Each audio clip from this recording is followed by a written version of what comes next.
生嘅故事。咁啊，即係想輕輕咁問問咧，你哋咧過最難忘嘅一個情人節咧係點樣樣㗎？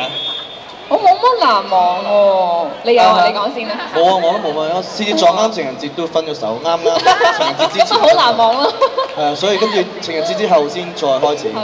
所以情人節通常都冇第二個咯，就自己一個人過。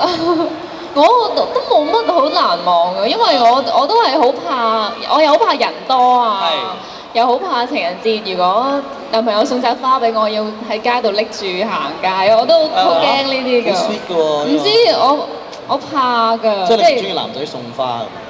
一嚟我嗰時讀緊書嘅時候，情人節有冇收過花？都有收過。咁你覺得係尷尬嘅？揸住麻煩㗎係。送得細啲可以擺喺袋。係咯，細啲咯，即係我收過一大紮咁樣咁。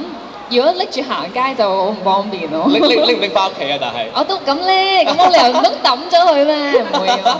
嗱，咁啊，其實拍嘅過程當中有冇咩趣事啊？你哋兩個？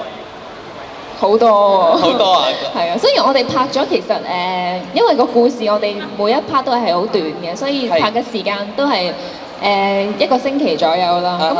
咁嗰一個星期我哋就喺個商場裏面就拍晒成段戲。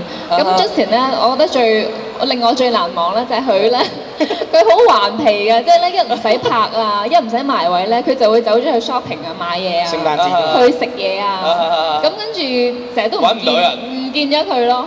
係啊，咁即係大家喺度等你，即係當娛樂咩？工作寓工作於娛樂，係啦，都係咁。